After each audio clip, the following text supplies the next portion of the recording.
Hi friends, I decided to do an intro to the video 3 of this series because from this angle, actually on top of my roof, you can see more clearly the pattern I'm talking about, which is the Grand Trine kite. And the orange lines, of course, are marking the triangle of the Grand Trine, which is the easy flowing supportive energy.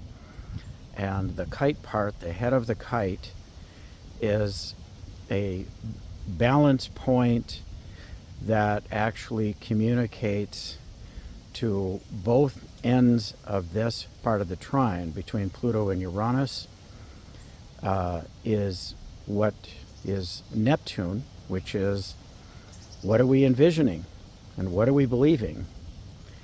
And in reality, there's a great deal that could be spoken about all of these outer planets. I have been given just little snapshots, keywords, and we could go into great depth because Neptune has a kind of feedback system that the things that you feed into it then become a belief system and are reflexive back.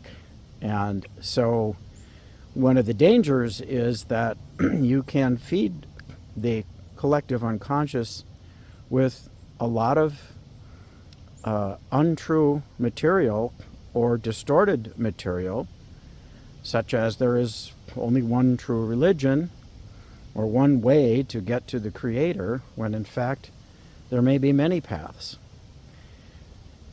Anyway, we could go into depth with that, but what I wanted to show here was that at the time of the equinox, we have the sun there at that point, and it was transitioning out of Virgo, which has to do with the patterns that we live our daily life and our practices, if you will, from a spiritual perspective, not just how we're, it's also how we're caring for our bodies, our homes, each other, and analyzing things, etc. But so that from that Virgo point, what is the practice and how is it reflecting your belief system, and what is the feedback mechanism? I don't have the opposition marked, so if you can just imagine that between Neptune and the Sun, which from this angle, well, hopefully you know that by now if you're watching the series. The Sun is closest to me, the Neptune is furthest. And so between those ideas of our highest aspirations, Neptune, and how we're living from our source, the Sun, and what our practices are to be reflecting that, and it is transitioning it then into the day of the equinox into balanced relationship and a civil society where there is justice, etc., and an understanding of the other. So imagine a lemniscate between those, a kind of a figure 8 or the infinity symbol between Neptune and the Sun, and those ideas that I just offered. And so that was kind of the singular importance, and for the equinox that energy will hold. There were many other energies that were going on, important ones, but I focused on this one because, for one thing, the outer planets stay in those positions, and the importance of 2024 is that there is a unique and powerful way where those longer term deep energies are interacting in a way that brings it down into our personal life in a way that is really interactive, communicative, and that's why it is particularly important. We have a lot of access to influencing long-term trends and how we live within those. So just imagine the flow back and forth between your belief system, your higher aspirations, your dream, even if it's a personal dream, and the idea of how are you setting up the patterns and routines of your life and ceremony to create a balance with others that supports a civil society. So from this will be added to the front of the video I already recorded.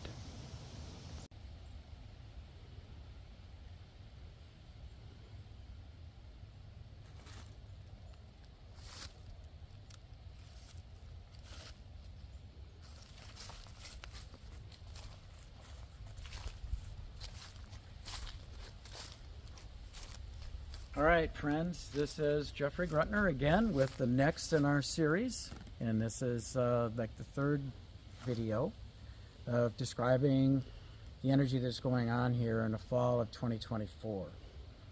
And this layout is what was the positions of the planets at the equinox. And there were several unique things that were going on. And one of the things that we just showed by panning here is that this colored tape on the ground shows what we call a grand trine, with the white rope showing what we refer to in astrology as a grand trine kite. Because when you look down on it, it looks like a kite. So I'm going to explain more about that in a minute, and really about the planets that are at those corners and how they work. But what I do want to say is that when I noticed this, what was happening here, I went, whoa, this is cool, and how rare is this? So I wanted to really engage in some ceremonial process with it.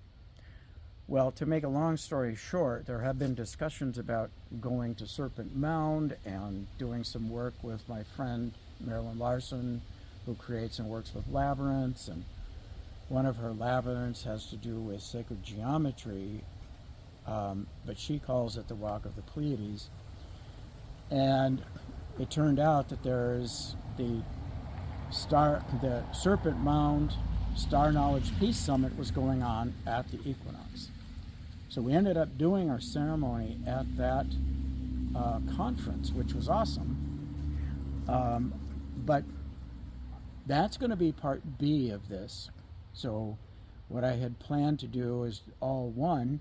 I'm first going to just take some time to just discuss in part A of this segment just about the energy that was going on at the time of the equinox, and then how it ties into the bigger pattern. So I'm standing here in front of this configuration, this representation, and this was one of the things that got me really excited, and then I'll move on to the other stuff. But what was happening just before the exact time of the equinox was that the moon was not just aligned with the Pleiades, but actually eclipsing it, passing over the Pleiades. And Uranus very nearby. So this was like one bundle of energy. And then these were in these positive, flowing, constructive energies that I call the Grand Trine Kite. So, oh, by the way, so I'm waving around my trusty turkey feather because when we did our ceremony down there at Serpent Mound, I tuned in to where the exact center location should be for our setup, because we used these planets in the positions that they were actually going to be. So at 5:15 in the morning is when the Pleiades, or I'm sorry, the moon was exactly in front of the Pleiades. Because of fog, we didn't get to see it, but that made it almost more mysterious and cool. And it would have been hard to see anyway because the moon was bright. Nevertheless, that's when it was happening. And when I tuned in to where it should happen, I got a bead on where the energy was. I walked over there, and there was this feather laying there right in the center. So I knew, yeah, okay, this is the spot. So I just decided, hey, I'm just going to use this in this video. But so So what we're looking at is, when I described a little bit about the moon being really connected to the body and to our emotions, because our emotions are the responses of our experience. It's how the body it's its language. It's how it talks to us. But it also is this notion of being that so connected to the earth and to our biological cycles, and it's where all of these other energies settle in and come through. This is like a big receiver, and then it reflects to us how we're receiving the energy. And then the idea of the Pleiades, people have different ideas of the Pleiades, but one of them is that the Pleiades have been recognized all over the world across cultures, really for thousands of years. And one of those, there's all kinds of different interpretations, but many of them are very similar. And they factor very prominently in some cultures, including the Dakota Lakota and the native Hawaiians. The Pleiades are very important, and many others. So it's a way of connecting to our ancestors and our ancestors' stories on one level. And one of the things that is said about the Pleiades is that there is a way that it connects to us and to the larger galactic energy, but in a more down-to-earth way, it signals a time of calm and great peace. So this occurrence and the fact that, the moon will pass by the Pleiades once a month, but whether or not we get to see it, it may not be visible or seen. And furthermore, it's only every 18 and a half years that it's in a position that it actually eclipses or goes in front of it. Yeah. Pleiades be falling down here.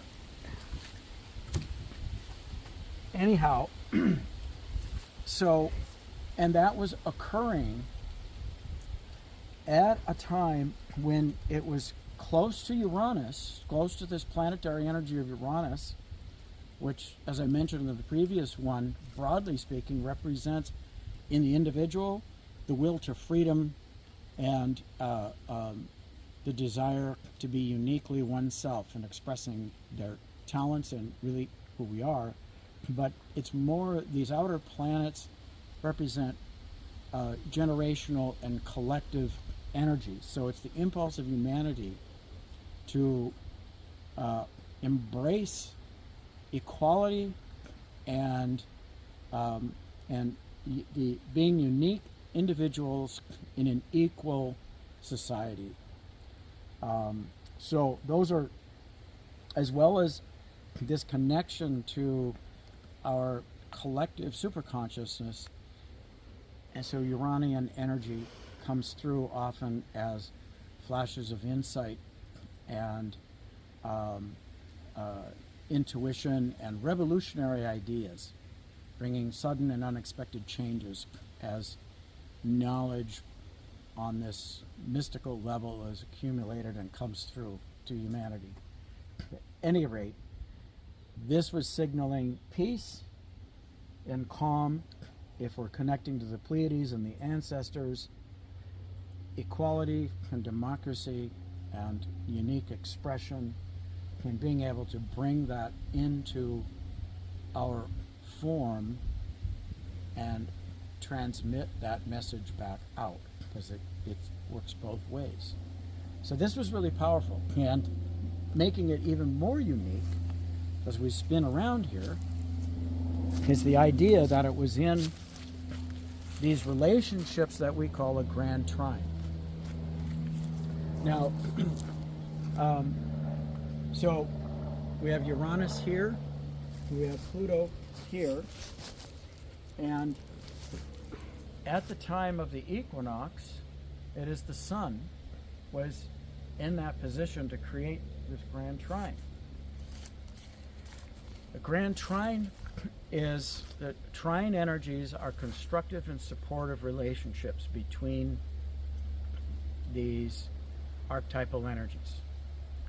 So one energy, this notion of democracy and equality and individual expression, is in to do its job, and it's expressing through the sign of Taurus, which represents our internal values, what we want to draw to us. It also represents the life of the earth and our expression and appreciation of those things.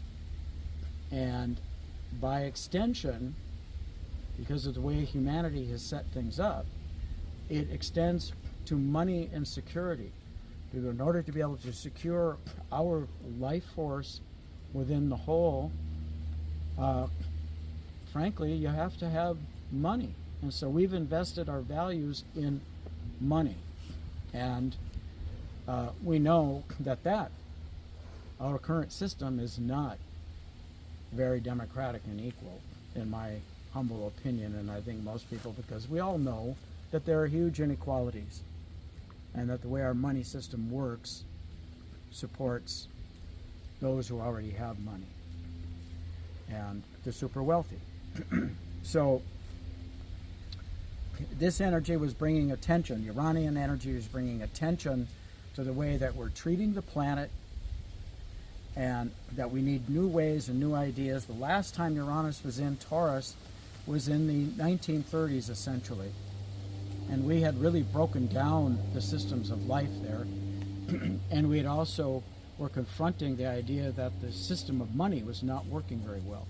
And so there were attempts to make those more equal and supportive of individuals living their life in a good way.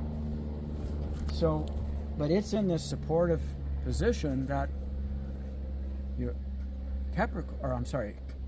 Pluto has been transiting across Capricorn for the last decade and a half, 2 decades. And that Capricornian energy is how it's also an earth energy, but it represents the ways that we are structuring life for durability, institutions, so that institutions are included, but it's within us individually, it's kind of how we're creating our form in order to own our own inner authority. And in society, it's how that authority is expressed through various forms that we create.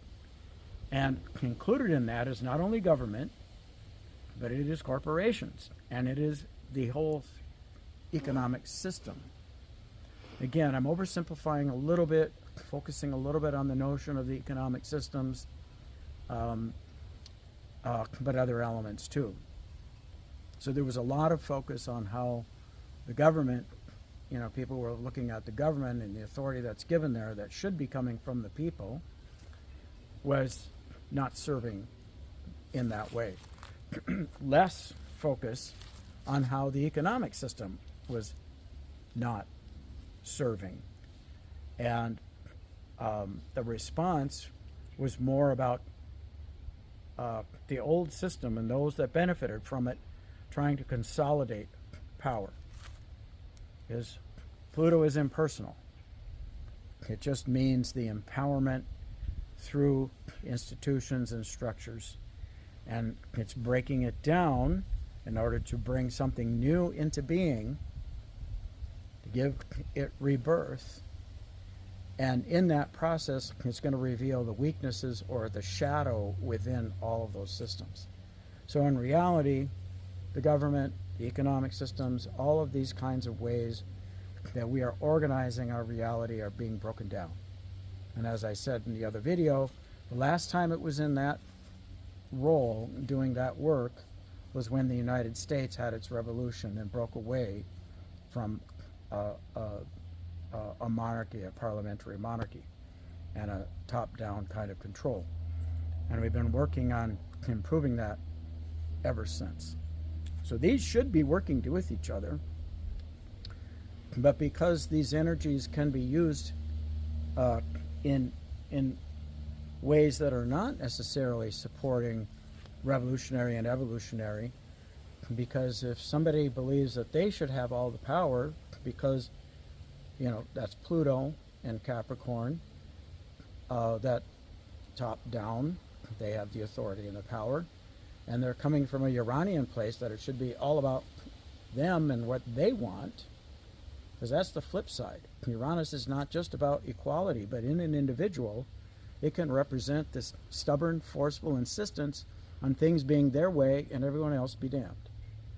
That's a negative expression when we're coming from that place. So there is choice involved here. And how do we want the human consciousness to express? And that depends on each one of us and how we work together. Working together democratically and in transforming our systems. All right, so that's that really powerful trine, and it's going to come into more exactitude next year. But its influence is going on right now. And a trine, as I said, is a constructive and flowing energy between the two. And you can have various outcomes. So the other thing that I mentioned in the previous video is that right in between these, that are also in what we consider to be an energetic relationship of opportunity to bringing out, to bringing forth new things and opening up. It's not all necessarily ideas, but in this case, with Uranus and Neptune, it's about bringing forward ideas from our vision, from our own imagination on a personal level, but really what are the highest ideals of a society. But it too has that downside, that shadow side of wanting to escape reality or creating falsehoods or etc. So there's that going on, and by talking about it that way is that this becomes a focal point. Neptune, what do you dream of? What are you envisioning? What are the highest ideals that you're holding? Or are you is one acting out of fear, deceiving themselves or others, and a vision, perhaps talking about a vision of darkness even? And that is highly critical, because how this other energy works, Uranus and Pluto together, depends a great deal on what we're envisioning. And again, it's one of the highest expressions of the Neptunian energy is the sense of unity and universal love, universal compassion, and a vision, if you will, of heaven on earth.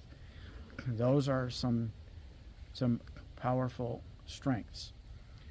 And so that's a particular focus. And what I'm standing in when we talk about the grand trine kite would be like the head of a kite, because when we look at the pattern, you know, this is that part of the triangles, the double triangles that would point upward if we're flying a kite.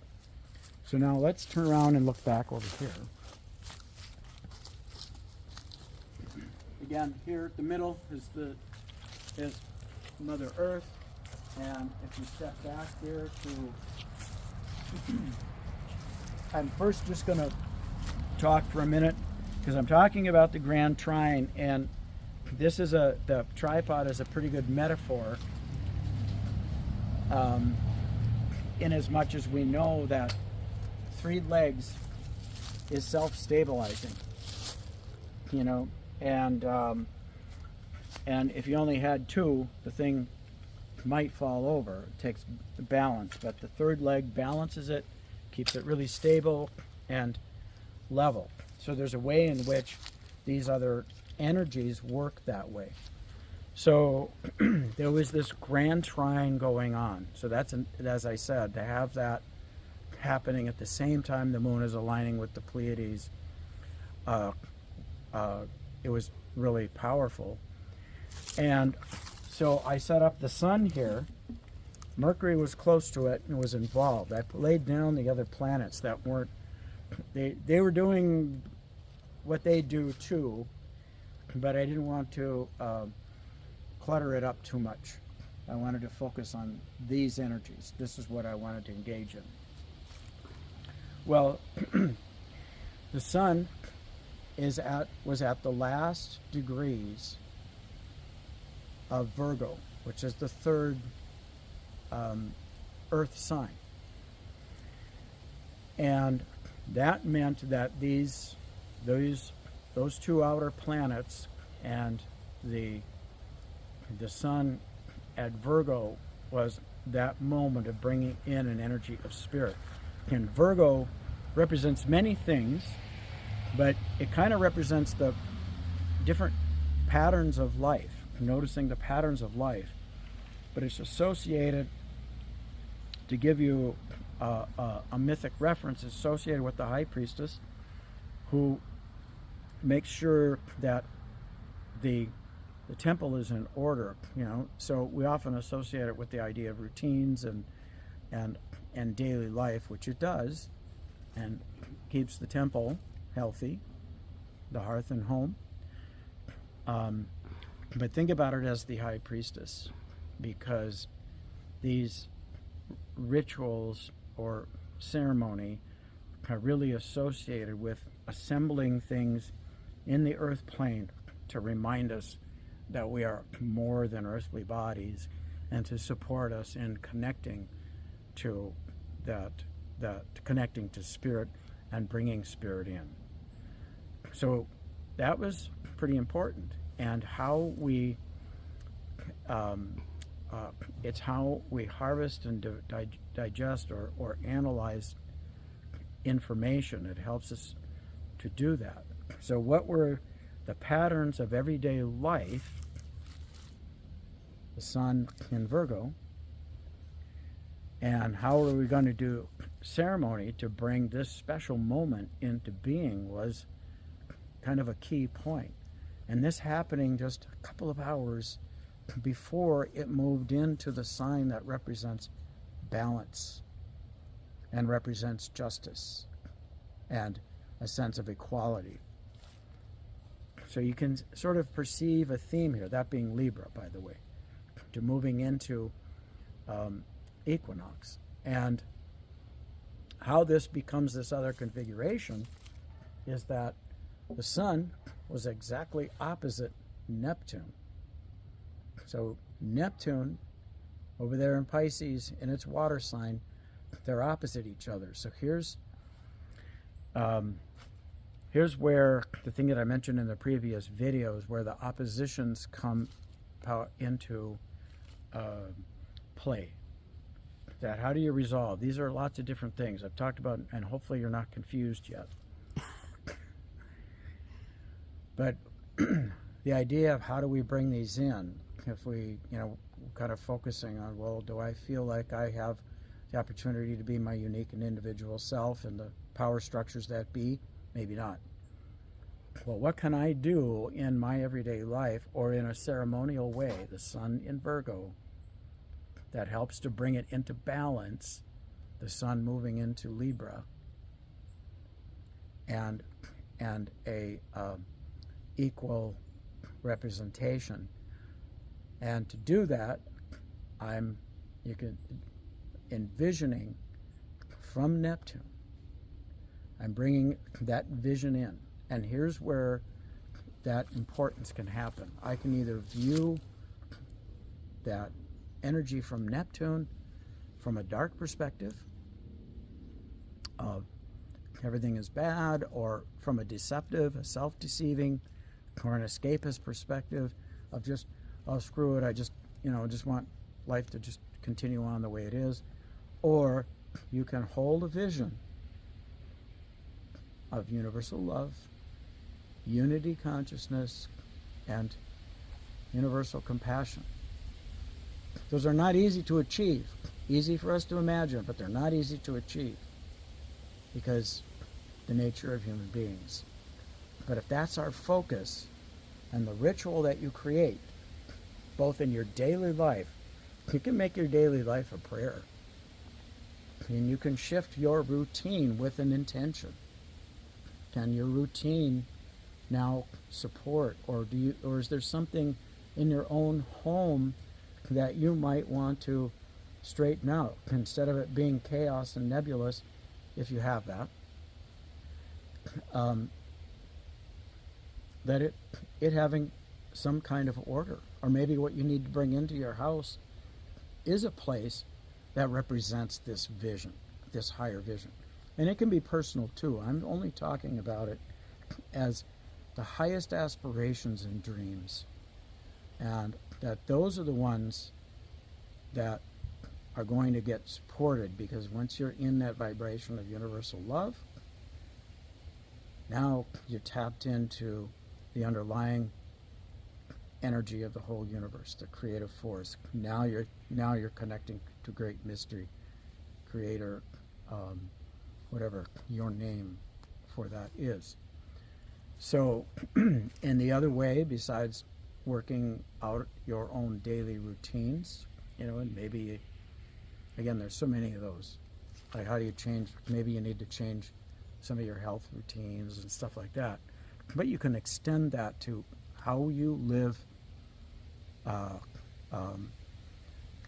Is there ceremony that you want to do that signals to yourself and to the universe, this is the vision that I want to bring into being? So, with that in mind, we wanted to bring that to Serpent Mound. And the labyrinth that my friend Marilyn had made, even though it represents, I was going to lay it out here, but what she had made was the two interlaced triangles that are representative of the star tetrahedron that is part of sacred geometry, and the flower of life is shown on it. And she's used it to work with Pleiades, different points on through the year when the Pleiades, so she calls it the walk of the Pleiades. So it was perfect for what we were trying to do. And that energy of the sacred geometry also represents the whole notion. I'm not going to go into all of that, but the whole notion of bringing heaven to earth, and living in that frequency. So being able to do that, and especially in that very special place where we're calling forth, the whole conference was about calling forth peace, and connecting to ancestors and going forward in a new and unified way. And so our ceremony, allowing us to align with the energies that were out there, and to focus our intent and our being with that, was a really powerful thing. And the ways that it interfaced with Serpent Mound and the land, the impact crater, and a number of other things are the second part of this profound story. But in terms of what the astrology was doing, and the idea that these energies out here, that Uranus, Neptune, Pluto, they're staying somewhat in those positions. And what will shift them from one outcome to another is how we're going to interface with them. The choices we make. What are we going to envision? How are we going to express our desire to be individuals and free? And how are we going to empower the kinds of structures and institutions that we can all agree on that empower us equally? Or are we going to choose perhaps an old system that had a top-down power structure and the insistence of a few in position, and an insistence on one way of having a faith? Because Neptune is also about faith and belief. And so it might insist that you have to believe one certain way. So all of those things are in play. Are we choosing something more universal, or are we going backward? And I choose. On this ceremony, we encourage people, have your own vision. But I think most of us believe in peace, and that we are all created equal. And we deserve to function in a world that supports those things. So with that, I'll end this segment. Hamatakios.